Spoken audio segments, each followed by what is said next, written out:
నమస్కారం జీటీపీఎల్ వార్తలకి స్వాగతం. ముందుగా ముఖ్యాంశాలు చూద్దాం.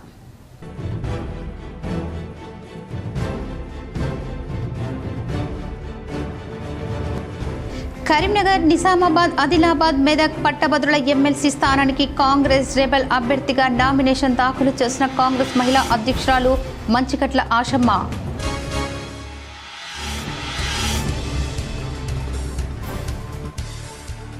పెద్దపల్లి జిల్లా గోదావరి కనిలో బంగారం షాపు యజమాని పరార్.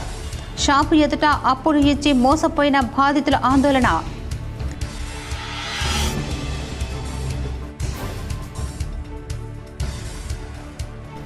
రాష్ట్రంలో బీసీ కులగణన విజయవంతమైన సందర్భంగా రాష్ట్ర ప్రభుత్వానికి కృతజ్ఞతలు తెలిపిన కాంగ్రెస్ శ్రేణులు.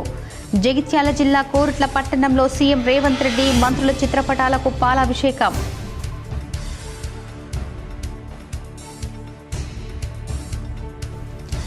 రాజన్న సిరిసిల్ల జిల్లా నేరెళ్ల ప్రాథమిక ఆరోగ్య కేంద్రంలో టీకా వికటించి పసిపాప మృతి. బంధువుల ఆందోళన, పలువురు అరెస్ట్.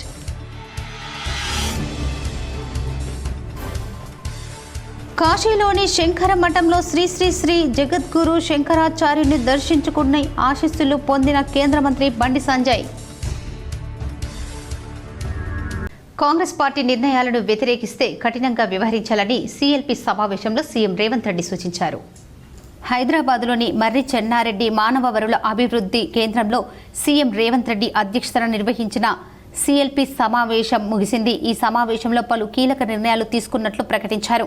అలాగే ఇటీవల పార్టీ లైన్ దాటుతున్న నేతల అంశంపై సీఎల్పీలో సమావేశం చర్చించారు. అనంతరం ఎవరైనా నేతలు కాంగ్రెస్ పార్టీ నిర్ణయాలను వ్యతిరేకిస్తే కఠినంగా వ్యవహరించాలని నిర్ణయం తీసుకున్నట్లు తెలుస్తోంది. అలాగే పార్టీ విధానాలపై ఎవరికైనా అనుమానాలు ఉంటే అంతర్గతంగా చర్చించాలని ఈ సందర్భంగా సీనియర్ కాంగ్రెస్ నేతలు వారు సూచించినట్లు తెలుస్తోంది. అంతకుముందు స్థానిక సంస్థల ఎన్నికల్లో కార్యాచరణపై ఎమ్మెల్సీ, ఎమ్మెల్యేలకు సీఎం రేవంత్ రెడ్డి దిశానిర్దేశం చేశారు. బీసీ కులగణన, ఎస్సీ వర్గీకరణపై కీలకంగా చర్చించారు. ఈ రెండు చారిత్రాత్మక నిర్ణయాలను ప్రజల్లోకి తీసుకెళ్లాలని ఆదేశించారు. అలాగే బీసీ కులగణనతో పాటు ఎస్సీ వర్గీకరణపై ప్రభుత్వం తీసుకున్న నిర్ణయాలపై 2 భారీ బహిరంగ సభలు పెట్టాలని నిర్ణయించారు. ఈ సభలకు కాంగ్రెస్ పార్టీ జాతీయ అధ్యక్షులు మల్లికార్జున్ ఖార్గే, అగ్రనేత రాహుల్ గాంధీలను ఆహ్వానించాలని నిర్ణయం తీసుకున్నట్లు తెలుస్తోంది. ఉదయం 11 గంటలకు ప్రారంభమైన ఈ సీఎల్పీ మధ్యాహ్నం 3 గంటల వరకు కొనసాగింది. కాగా సీఎల్పీ సమావేశంలో ఆ పార్టీ నేతలు తీసుకున్న నిర్ణయాలపై అధికారికంగా ప్రకటన విడుదల చేయాల్సి ఉంది. కాశీలోని శంకర మఠంలో శ్రీ శ్రీ శ్రీ జగద్గురు శంకరాచార్యను కేంద్ర మంత్రి బండి సంజయ్ మర్యాదపూర్వకంగా కలిసి ఆశీస్సులు పొందారు. కేంద్ర మంత్రి బండి సంజయ్ కాశీలోని శంకర మఠంలో శ్రీ శ్రీ శ్రీ జగద్గురు శంకరాచార్య మహాసంస్థానం దక్షిణాయ శ్రీ శృంగేరి శారదా పీఠాధీశ్వరులు అనంత విభూషితులు శ్రీ శ్రీ శ్రీ విధుశేఖర భారతి స్వామి వారిని దర్శించుకున్నారు. పెద్దపల్లి జిల్లా గోదావరి కనిలో బంగారం షాపు యజమాని పరారయ్యారు. అప్పులు ఇచ్చిన బాధితులు ఆందోళన చెందారు. గోదావరి కని లక్ష్మీనగర్ బులియన్ మార్కెట్లో బంగారం షాపు యజమాని పరారయ్యాడు. అతనికి అప్పులు ఇచ్చిన వారు మోసపోయి షాప్ ఎదుట ఆందోళనకు దిగారు. వారం రోజులుగా షాప్ తెరవకపోవడంతో బాధితులు లబోదిబోం అంటున్నారు. తమ అవసరాల కోసం డబ్బులను వడ్డీలకు ఇవ్వడంతో పాటు పెళ్లిళ్ల కోసం బంగారు ఆభరణాలు తయారు చేసేందుకు నగదు ఇచ్చారు. అలాగే ఆర్థిక పరిస్థితులు బాగాలేని వారు బంగారు ఆభరణాలను కుదురపెట్టి కొంతమేరకు డబ్బులు తీసుకున్నారు. నమ్మకంగా ఉన్న వ్యాపారి పెద్ద మొత్తంలో నగదు బంగారంతో ఉడాయించినట్లు సమాచారం తెలుసుకున్న బాధితులు షాప్ ఎదుట బైఠాయించి ఆందోళన చేపట్టారు. తమకు రావాల్సిన నగదుతో పాటు బంగారు ఆభరణాలు ఇప్పించాలని పోలీసులకు వేడుకున్నారు. బాధితులు ఫిర్యాదు మేరకు కేసు నమోదు చేసుకుని దర్యాప్తు చేస్తామని పోలీసులు తెలిపారు.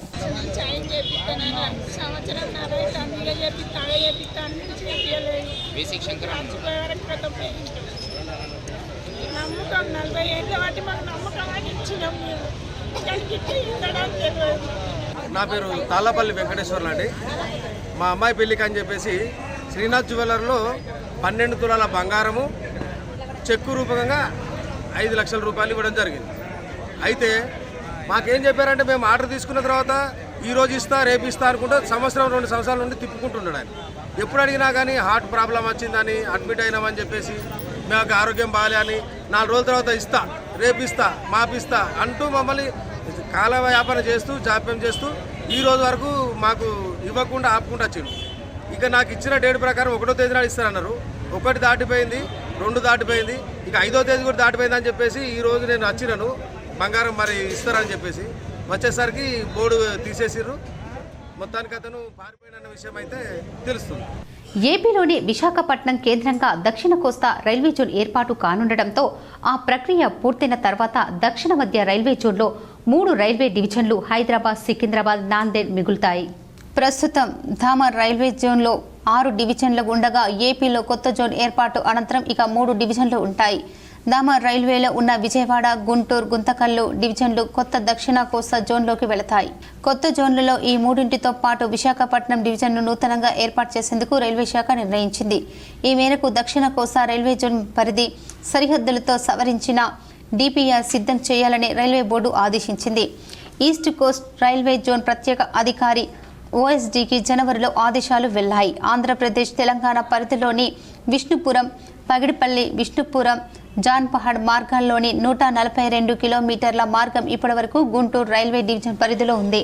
ఈ మార్గాన్ని ఇప్పుడు సికింద్రాబాద్ డివిజన్లోకి బదలాయించనున్నారు. సింగరేణి బొగ్గు గనుల నుంచి విష్ణుపురం మీదుగా యాదాద్రి థర్మల్ విద్యుత్ కేంద్రానికి బొగ్గు రవాణాకు ఈ మార్గాన్ని వినియోగిస్తున్నారు. ఈ నేపథ్యంలో ఈ లైన్ని సికింద్రాబాద్ రైల్వే డివిజన్ పరిధిలోకి మారుస్తున్నారు. ఇప్పటి వరకు గుంతకల్లు డివిజన్లో ఉన్న రాయచూర్, వాడి మధ్య 108 కిలోమీటర్ల సెక్షన్ను దామా రైల్వే పరిధిలోని సికింద్రాబాద్ డివిజన్కు బదలాయిస్తారు. దక్షిణ మధ్య, దక్షిణ కోస్తా మధ్య రైల్వే ఈ 3 జోన్లకు ఇంటర్చేంజ్ పాయింట్గా వాడి సెక్షన్ ఉంది. సికింద్రాబాద్ డివిజన్ నుండి రాయచూర్, వాడి సెక్షన్లో ఉన్న యాడ్లపూర్, ఎర్మరాజ్ థర్మల్ విద్యుత్ కేంద్రాలకు పెద్ద ఎత్తున బొగ్గు రవాణా చేస్తుంటారు. ఈ నేపథ్యంలో ఈ సెక్షన్ను సికింద్రాబాద్ డివిజన్కు బదలాయిస్తున్నారు. యూజీసీ నూతన మార్గదర్శకాలపై తమ అభిప్రాయాలను కేంద్ర మంత్రి ధర్మేంద్ర ప్రధాన్కు నివేదించినట్లు మాజీ మంత్రి భారస కార్యనిర్వాహక అధ్యక్షుడు కేటీఆర్ తెలిపారు. ఢిల్లీలో మీడియాతో బీఆర్ఎస్ కార్యనిర్వాహక అధ్యక్షుడు కేటీఆర్ మాట్లాడుతూ తమ అభిప్రాయాలను తెలియజేసేందుకు కేంద్ర మంత్రిని కలిసినట్లు చెప్పారు. రాష్ట్ర వర్సిటీలో సెర్చ్ కమిటీల బాధ్యతను గవర్నర్కు అప్పగించేలా నిబంధనలు రూపొందించారన్నారు. సమైక్య స్ఫూర్తిని దెబ్బతీసేలా కొంత మార్గదర్శకాలు తీసుకొచ్చారని పేర్కొన్నారు. నూతన నిబంధనల వల్ల ఎస్సీ, ఎస్టీ, ఓబీసీ విద్యార్థులకు నష్టం జరుగుతుంది. గవర్నర్ ద్వారా వర్సిటీలను కేంద్రం ఆధీనంలోకి తీసుకోవాలనుకుంటున్నారు. యూజీసీ నిబంధనల అభ్యంతరాలపై 6 పేజీలతో నివేదిక ఇచ్చాం. సమైక్య స్ఫూర్తికి విరుద్ధంగా నిర్ణయం తీసుకోవద్దని విన్నవించాం. మరోవైపు NH 365B రహదారిని పొడిగించాలని కేంద్ర మంత్రి నితిన్ గడ్కరీని కోరారు. భారతదేశంలో మొదటి నుంచి కూడా అత్యున్నత స్థాయిలో విద్యా ప్రమాణాలను పాటిస్తూ ఇవాళ ప్రపంచంలో మన పిల్లలు ఎక్కడున్నా కూడా పోటీ పడగలుగుతున్నారు అంటే దానికి కారణం వారికి అక్కడ లభించిన శిక్షణ, వారికి అందిన విజ్ఞానం, వారికి ఆనాటి నుంచి ఆ విశ్వవిద్యాలయాల్లో మరి రీసెర్చ్, డెవలప్మెంటు, పరిశోధన కార్యక్రమాలు అయితే జరుగుతాయో వాటి నుంచి వచ్చిన ఫలాలు. అందుకే ఇవాళ కేంద్ర ప్రభుత్వానికి మేము చేసిన విజ్ఞప్తి ఏమంటే, ఒకవైపు భారతదేశంలో కేంద్రీయ విశ్వవిద్యాలయాలు ఉన్నాయి. అట్లా హైదరాబాద్లో సెంట్రల్ యూనివర్సిటీ లాగా, HCU లాగా అట్లా భారతదేశంలో చాలా సెంట్రల్ యూనివర్సిటీస్ ఉన్నాయి. అట్లాగే స్టేట్ యూనివర్సిటీస్ ఉన్నాయి. అట్లాగే ఇప్పుడు ప్రైవేట్ రంగంలో కూడా డీమ్డ్ యూనివర్సిటీలు, ప్రైవేట్ యూనివర్సిటీలు ఇట్లా రకరకాలుగా వచ్చినాయి. వీటితో పాటు కొన్ని ప్రత్యేకమైన సెంటర్స్ ఆఫ్ ఎక్సలెన్స్, IITలు కావచ్చు, IIMలు కావచ్చు, మన హైదరాబాద్లో ISB కావచ్చు, IIIT కావచ్చు, ఇట్లా కొన్ని నిష్ ఇన్స్టిట్యూషన్స్ కూడా ఉన్నాయి. మేము భారత ప్రభుత్వానికి ఇవాళ ధర్మేంద్ర ప్రధాన్ గారిని కలిసాం, అందరం కూడా కలిసి, కేంద్ర HRD మినిస్టర్ గారు. వారికి ఏం విజ్ఞప్తి చేశామంటే, ఈ యూజీసీ మార్చే ప్రయత్నం ఏదైతే చేస్తున్నదో నిబంధనలు, అందులో మొట్టమొదటిది మాకు అభ్యంతరకరమైనది ఏమి అంటే, భవిష్యత్తులో రాష్ట్రాల యొక్క హక్కులను హరిస్తూ ప్రజాస్వామిక, అదేవిధంగా సమాఖ్య స్ఫూర్తికి విరుద్ధంగా అన్ని విశ్వవిద్యాలయాల్లో కూడా, రాష్ట్ర విశ్వవిద్యాలయాల్లో కూడా, స్టేట్ యూనివర్సిటీస్లో కూడా సెర్చ్ కమిటీలకు, వైస్ ఛాన్సలర్ నియామకానికి సంబంధించి సెర్చ్ కమిటీలకు రాష్ట్ర గవర్నర్ గారికే బాధ్యత పెడుతూ ఒక నిర్ణయం తీసుకుంటున్నారు. ఇది ఎంత మాత్రం కరెక్ట్ కాదు. ఎందుకంటే ఇది సమాఖ్య. రాష్ట్రంలో నెలకొన్న సమస్యల పరిష్కారానికి తన వంతు కృషి చేస్తానని పట్టభద్రుల ఎమ్మెల్సీ బీజేపీ అభ్యర్థి అంజిరెడ్డి అన్నారు. గురువారం జిల్లా కేంద్రంలోని నిఖిల్ సాయి హోటల్లో సమావేశం నిర్వహించారు. ఈ సందర్భంగా బీజేపీ ఎమ్మెల్సీ అభ్యర్థి అంజిరెడ్డి మాట్లాడుతూ కాంగ్రెస్ ప్రభుత్వం ప్రతి మండలానికి అంతర్జాతీయ పాఠశాల నెలకొల్పుతున్నామని చెప్పి విస్మరించిందన్నారు. అలాగే ప్రభుత్వ పాఠశాలల సంఖ్య తగ్గుతున్నా పట్టించుకోవడం లేదన్నారు. అన్ని సమస్యలను మండలిలో ప్రశ్నించే గొంతుకు అవుతానన్నారు.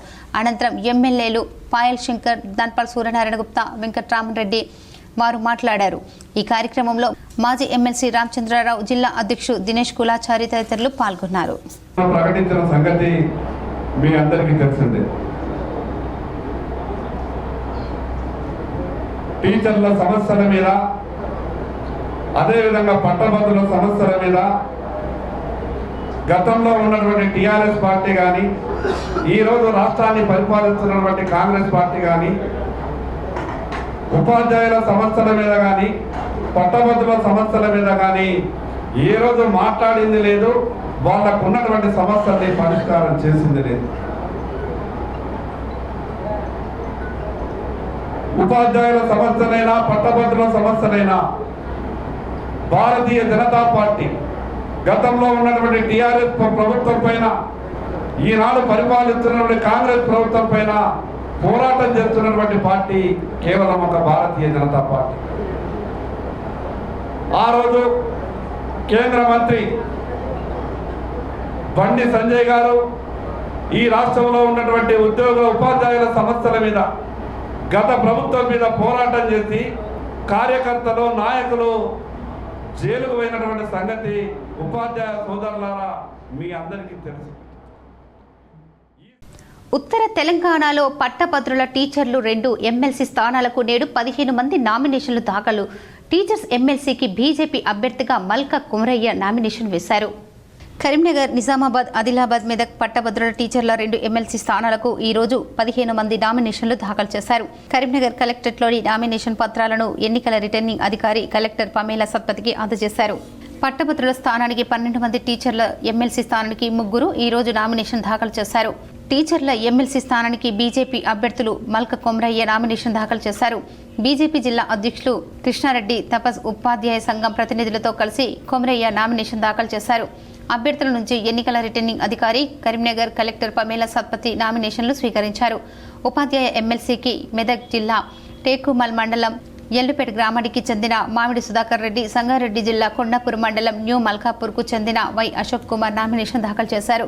పట్టభద్రుల స్థానానికి సంగారెడ్డి జిల్లా కంది మండలానికి చెందిన లంటు చంద్రశేఖర్, కరీంనగర్లోని విద్యానగర్కు చెందిన యాదగిరి శేఖర్రావు, వారి తరఫున పచ్నూరి సురేందర్, మంచిర్యాల జిల్లా జన్నారం మండలం చింతగూడ గ్రామానికి చెందిన మేకల అక్షయ్ కుమార్, నిజామాబాద్ జిల్లా బాల్కొండ మండలం చిట్టాపూర్కు చెందిన అబ్బకోని అశోక్ గౌడ్, నిజామాబాద్ జిల్లా వేల్పూర్ మండలం పడగల్ గ్రామానికి చెందిన దేవతి శ్రీనివాస్, నల్గొండ జిల్లా కట్టంగూరు మండలం పెరుందేవి గూడానికి చెందిన రైకల సైదులు, జగిత్యాల జిల్లా మల్లాపూర్ మండలం గుండంపల్లికి చెందిన గుయ్య సాయి కృష్ణమూర్తి, కరీంనగర్కు చెందిన ఎడ్ల సాయి కృష్ణప్రియ, సంగారెడ్డి జిల్లా సదాశివపేటకు చెందిన దొడ్ల వెంకటేశం, మంచిర్యాల జిల్లా తిరుమలగిరి కాలనీకి చెందిన కోమిరెడ్డి మహేష్, నిజామాబాద్కు చెందిన గడ్డం శ్రీనివాస్ రెడ్డి, జగిత్యాల జిల్లా ధర్మపురి మండలం కోసునూరుపల్లికి చెందిన వేముల విక్రమ్ రెడ్డి నామినేషన్ వేశారు. ఇదివరకే నామినేషన్ వేసిన ఆదిలాబాద్ జిల్లా యాపల్గూడకు చెందిన మంచిగట్ల ఆశమ్మ మరో 2 సెట్లు నామినేషన్ దాఖలు చేశారు. అదేవిధంగా మేడ్చల్ జిల్లా కీసర మండలం తమ్మాయిగూడెకి చెందిన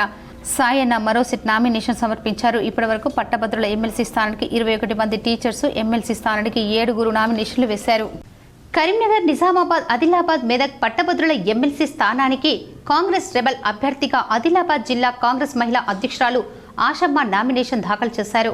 కరీంనగర్, నిజామాబాద్, ఆదిలాబాద్, మెదక్ పట్టభద్రుల ఎమ్మెల్సీ స్థానానికి కాంగ్రెస్ రెబల్ అభ్యర్థిగా ఆదిలాబాద్ జిల్లా కాంగ్రెస్ మహిళా అధ్యక్షురాలు మంచిగట్ల ఆశమ్మ నామినేషన్ దాఖలు చేశారు. ఇప్పటికే ఒక సెట్ నామినేషన్ దాఖలు చేసిన ఆశమ్మ ఈరోజు కాంగ్రెస్ రెబల్ అభ్యర్థిగా మరో సెట్ నామినేషన్ దాఖలు చేశారు.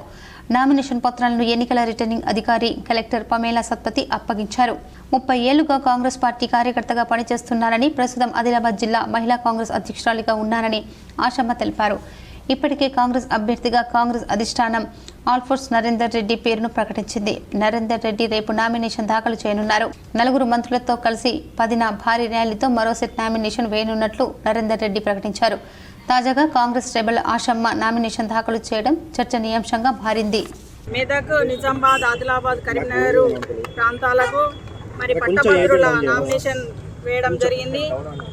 నా పేరు మంచిగట్ల ఆశమ్మ, ఆదిలాబాద్ నుంచి ఈ పట్టభద్రుల నామినేషన్కు దాఖలు చేయడం జరిగింది.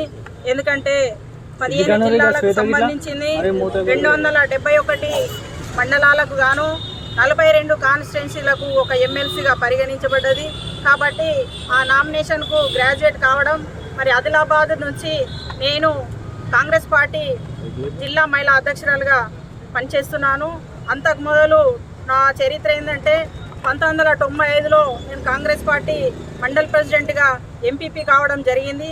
అప్పటి నుంచి రాజకీయాలనే కొనసాగుతూ ప్రజలకు సేవ చేయాలన్న ఆలోచనతోని మరి ఈరోజు మరి కష్టపడి మరి పట్టభద్రులుగా పట్టా సంపాదించి ఈరోజు ఎమ్మెల్సీ నామినేషన్ వేయడం చాలా గర్వించదగ్గ విషయం. ఎందుకంటే మా ఆదిలాబాద్ జిల్లాలో పట్టభద్రులు 1900 మంది ఉండడం, మరి అదేవిధంగా ఎప్పుడు కూడా కరీంనగర్ వరంగల్కే ఇవ్వడం జరుగుతుంది పట్టభద్రుల క్యాండిడేట్ని. కాబట్టి ఈసారి ఆదిలాబాద్కి ఇవ్వాలని, అందులో భాగంగా మహిళలకు ఎలాంటి అవకాశము ఇవ్వడం లేదు కాబట్టి ఇట్లాంటి పదవులకు మహిళలకు ఇస్తే బాగుంటుందని చెప్పి తెలియజేసుకుంటూ, మరి అదేవిధంగా మన గౌరవ ముఖ్యమంత్రి గారు మరి మహిళలకు ప్రత్యేక రాష్ట్రంలో బీసీ కులగణన విజయవంతమైన సందర్భంగా రాష్ట్ర ప్రభుత్వానికి ముఖ్యమంత్రి రేవంత్ రెడ్డి మంత్రుల చిత్రపటానికి కాంగ్రెస్ పార్టీ శ్రేణులు కృతజ్ఞతలు తెలిపారు. జగిత్యాల జిల్లా కోరుట్ల పట్టణంలో ముఖ్యమంత్రి రేవంత్ రెడ్డి మంత్రుల చిత్రపటానికి పాలాభిషేకం చేసిన కాంగ్రెస్ పార్టీ శ్రేణులు. ఈ సందర్భంగా భారత జోడో యాత్ర సందర్భంగా కాంగ్రెస్ పార్టీ అగ్రనేత రాహుల్ గాంధీ కులగణన చేస్తామని హామీ ఇచ్చారు. రాష్ట్రంలో అధికారంలోకి కాంగ్రెస్ పార్టీ రాగానే కులగణన సర్వే చేసి విజయవంతంగా కులగణన పూర్తి చేసి ఆమోదించిన రాష్ట్ర ప్రభుత్వానికి హామీ నెరవేర్చిన తెలంగాణ ముఖ్యమంత్రి రేవంత్ రెడ్డికి బీసీ సంక్షేమ శాఖ మంత్రి పొన్నం ప్రభాకర్ గౌడ్, ఇతర మంత్రులకు రాష్ట్ర ఓబీసీ సెల్ చైర్మన్ నూతి శ్రీకాంత్ కి కృతజ్ఞతలు చెప్పి వారి చిత్రపటాలకు పాలాభిషేకం చేసిన జగిత్యాల జిల్లా కోరుట్ల కాంగ్రెస్ పార్టీ శ్రేణులు. తెలంగాణ రాష్ట్రంలో బీసీ కులగణన ద్వారా ఓబీసీలు అందరికీ రిజర్వేషన్లు పెరిగి సామాజిక, విద్య, ఉపాధి, రాజకీయ అవసరాలు మెరుగుపడతాయని అన్నారు. ఇది దేశంలో చారిత్రాత్మకమైన నిర్ణయమని వారన్నారు. దేశం మొత్తం తెలంగాణ రాష్ట్రం వైపు చూస్తుందని కాంగ్రెస్ నాయకులు అన్నారు.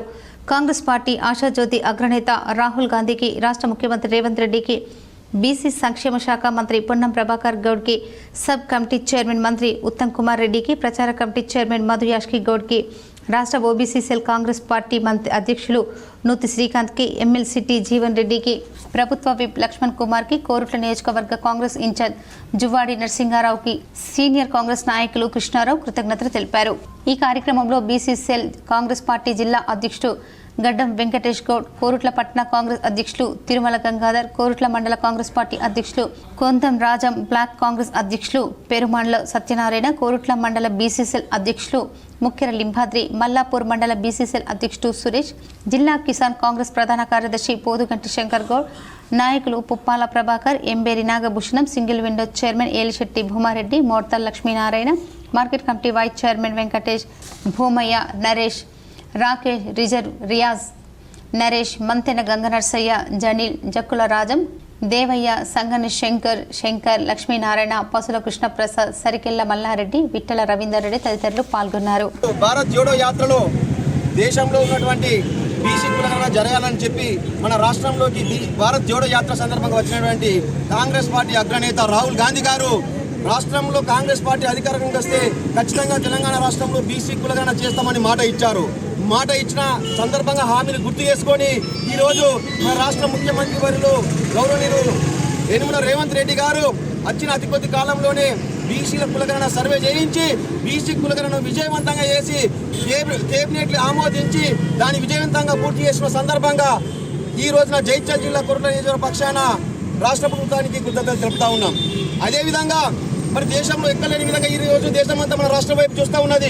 దేశంలో ఎక్కలేని విధంగా తెలంగాణ రాష్ట్రంలోనే బీసీ కులగణన చేసినటువంటి రాష్ట్ర ప్రభుత్వానికి దేశం మొత్తం ఒక చూపుతో చూస్తూ ఉన్నది.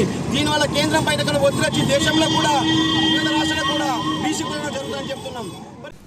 జగిత్యాల జిల్లా కోరుట్ల పట్టణంలో గత వారం రోజుల నుండి మిషన్ భగీరథ ద్వారా వచ్చే నీళ్లు రాకపోవటం వల్ల పట్టణ ప్రజలందరికీ తీవ్ర ఇబ్బందులు కలుగుతున్నాయని 31వ వార్డు మాజీ కౌన్సిలర్ గణేష్ ఆవేదన వ్యక్తం చేశారు. జగిత్యాల జిల్లా కోరుట్ల పట్టణ ప్రజలకి పట్టించుకొని నాదుడే కరువయ్యాడని, ప్రత్యామ్నాయ ఏర్పాట్లో అధికార యంత్రాంగం పూర్తిగా విఫలమైందని ఆయన విమర్శించారు. ప్రతిరోజు దినచర్యల్లో భాగమైన నీళ్లు అందకపోవడంతో ఇంటి అవసరాలు తీర్చుకోవడం ఇబ్బందికరంగా మారిందని అన్నారు.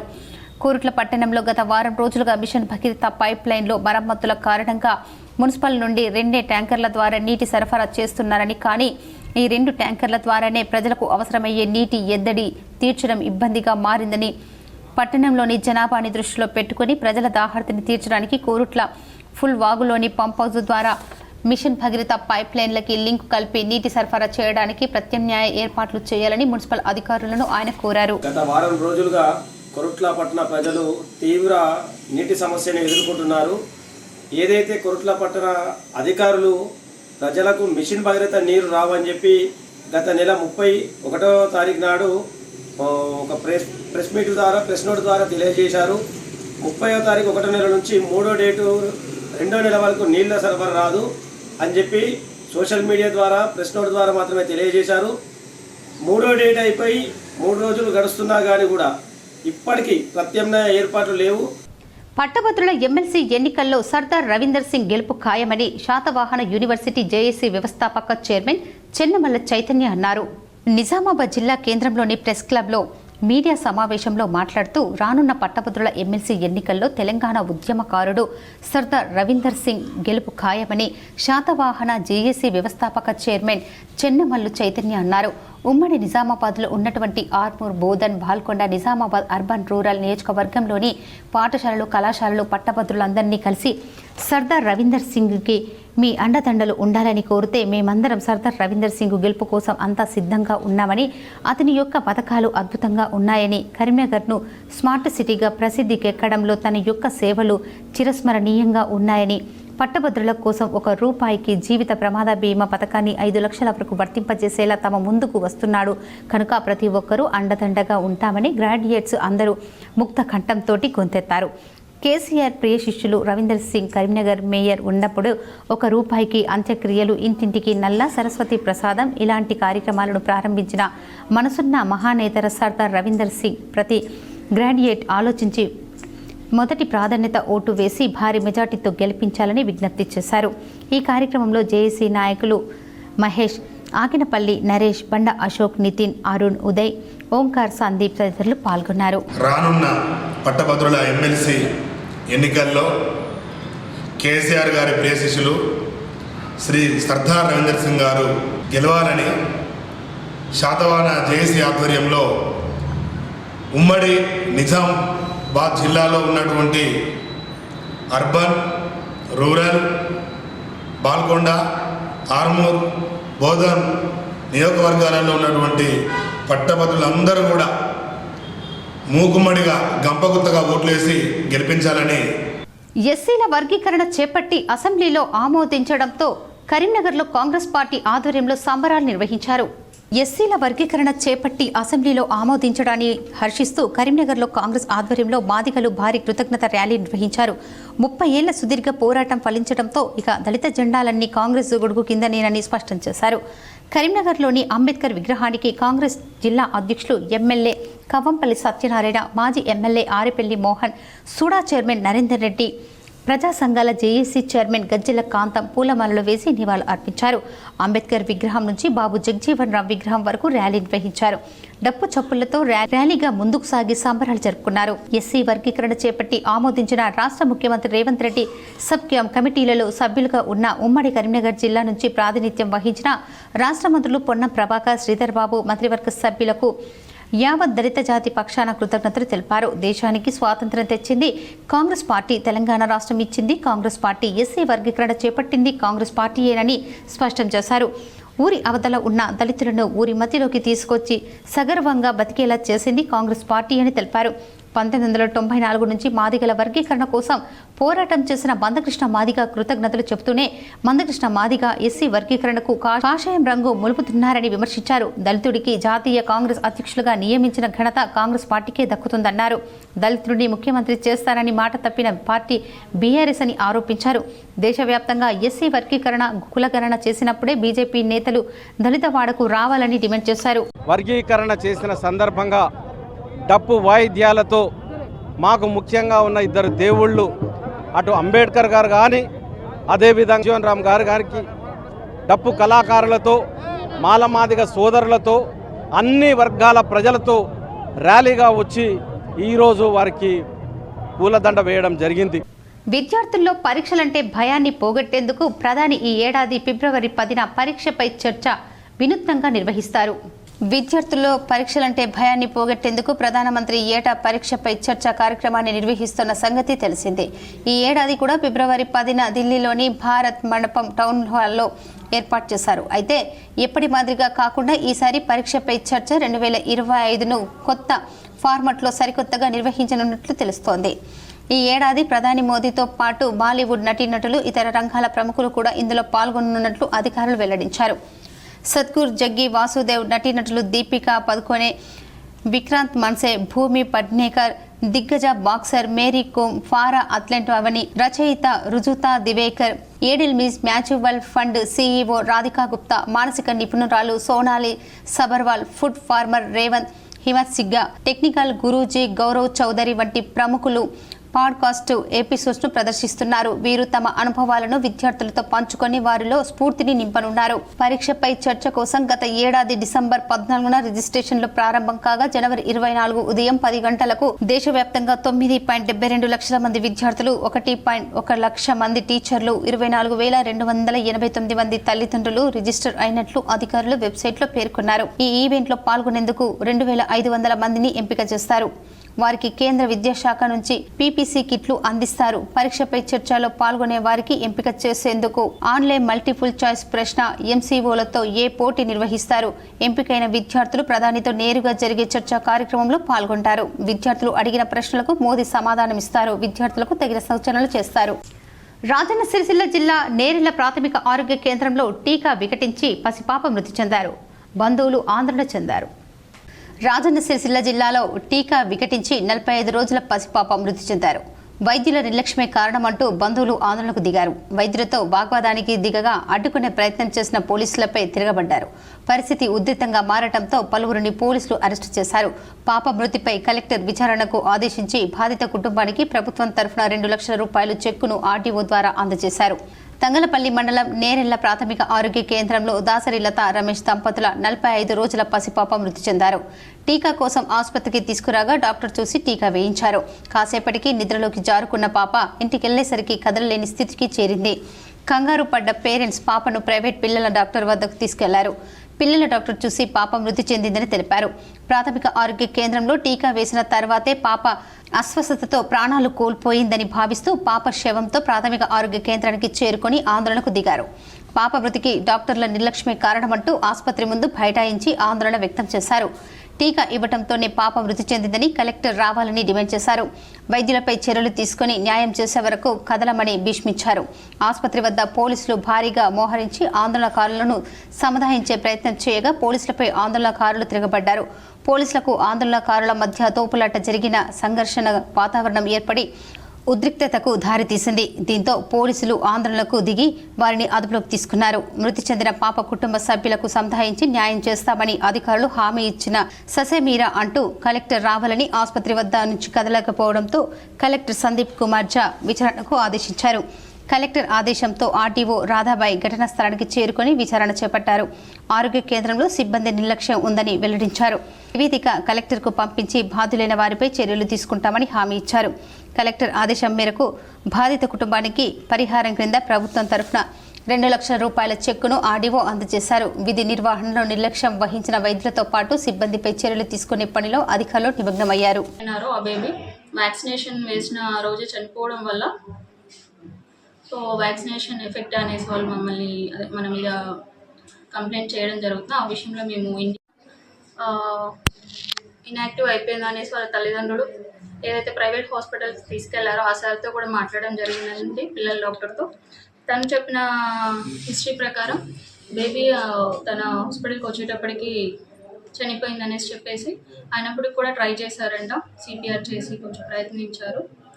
అప్పటికి ఆల్రెడీ డెత్ అనేసి తను డిక్లేర్ చేశారు. అయితే తను చెప్పిన విషయాలు ఏంటంటే బేబీని పాలిచ్చి పడుకోబెట్టారంట. సో కొంచెం ఇన్యాక్టివ్గా ఉంది అది ఇది అనేసి వాళ్ళు విషయాలు మాకు అర్థమవుతుందండి. ఒకటి పాప పాలు తాగడం వల్ల యాస్పిరేషన్ అయి ఉండొచ్చు. సో లేదు అంటే ఇంకా వ్యాక్సినేషన్ ఎఫెక్ట్ ఏమైనా ఉంది అంటే డీటెయిల్గా మేము ఎంక్వైరీ చేయడానికి ప్రొసీడ్ అవుతాము, వెళ్తాము. సో ఆ విషయంలో వాళ్ళు మాకు బేబీకి మాత్రం అటాప్సీకి వెళ్ళాల్సి వస్తుంది. సో ఆ విషయంలో సపోర్ట్ చేస్తే ఇన్ డీటెయిల్గా మేము ఎంక్వైరీ చేస్తాము. మా తరపున మా స్టాఫ్ తరపున ఏదైనా మిస్టేక్ జరిగిందంటే compulsory collector sir report submit చేసి ఆ వేలో మేము యాక్షన్ తీసుకోవడానికి రెడీగా ఉన్నామండి. ఈరోజే వ్యాక్సినేషన్ అయింది కాబట్టి కొంచెం బేబీ ఇరిటబుల్గా ఉంటారు. ఇంజెక్షన్ నొప్పి తొప్పి అది ఉండడం వల్ల కొంచెం ఉంటారు కాబట్టి జాగ్రత్త తీసుకోవాలి. పాలు తీసుకోకూడదు ఉండదు అనేది ఏం లేదు. స్టాఫ్ ఎంక్వైరీ చేయని అయితే ఇవ్వము. అంటే బేబీ ఆరోగ్య పరిస్థితి ఇన్ డీటెయిల్గా అడిగాను. కానీ సేమ్ అదే పరిస్థితిలో 2-3 బేబీస్ కూడా వచ్చారు. మాకు ఏదైతే డ్యూ లిస్ట్ ఉందో ఆ బేబీస్కి జలుబు దగ్గు కాఫ్ ఉందనేసి వాళ్ళు. తెలంగాణలో పీఈసెట్ ఎడ్సెట్ షెడ్యూళ్లను ఉన్నత విద్యామండలి ప్రకటించింది. మార్చి 12న పీఈసెట్ నోటిఫికేషన్ను జారీ చేయనున్నారు. మార్చి 15 నుంచి మే 24 వరకు దరఖాస్తులు స్వీకరించనున్నారు. అపరాధ రుసుంతో మే 30 వరకు ఆన్లైన్లో దరఖాస్తులు చేసుకునేందుకు అవకాశం కల్పించినట్లు ఉన్నత విద్యామండలి తెలిపింది. జూన్ 11 నుంచి 14 వరకు తెలంగాణ పీఈసెట్ పరీక్షలు జరగనున్నాయి. తెలంగాణ ఎడ్సెట్ నోటిఫికేషన్ను కాకతీయ వర్సిటీ విడుదల చేసింది.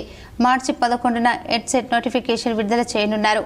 మార్చి 12 నుంచి మే 13 వరకు దరఖాస్తులు స్వీకరించనున్నట్లు వర్సిటీ ప్రకటనలో పేర్కొంది. జూన్ 1న ఉదయం మధ్యాహ్నం 2 సెషన్లు పరీక్షలు జరగనున్నాయి. వార్తలు ముగించే ముందు ముఖ్యాంశాలు మరోసారి.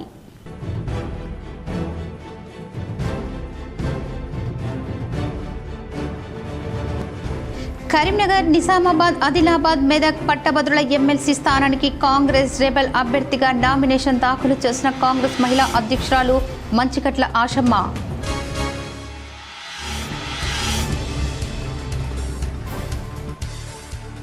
పెద్దపల్లి జిల్లా గోదావరి కనులో బంగారం షాపు యజమాని పరార్. షాపు ఎదుట అప్పులు ఇచ్చి మోసపోయిన బాధితుల ఆందోళన.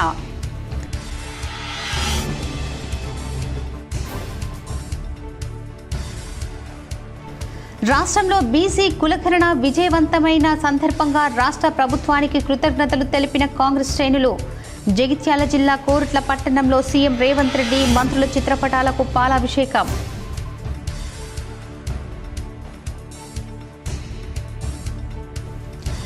రాజన్న సిరిసిల్ల జిల్లా నేరెళ్ల ప్రాథమిక ఆరోగ్య కేంద్రంలో టీకా వికటించి పసిపాప మృతి. బంధువుల ఆందోళన, పలువురు అరెస్ట్.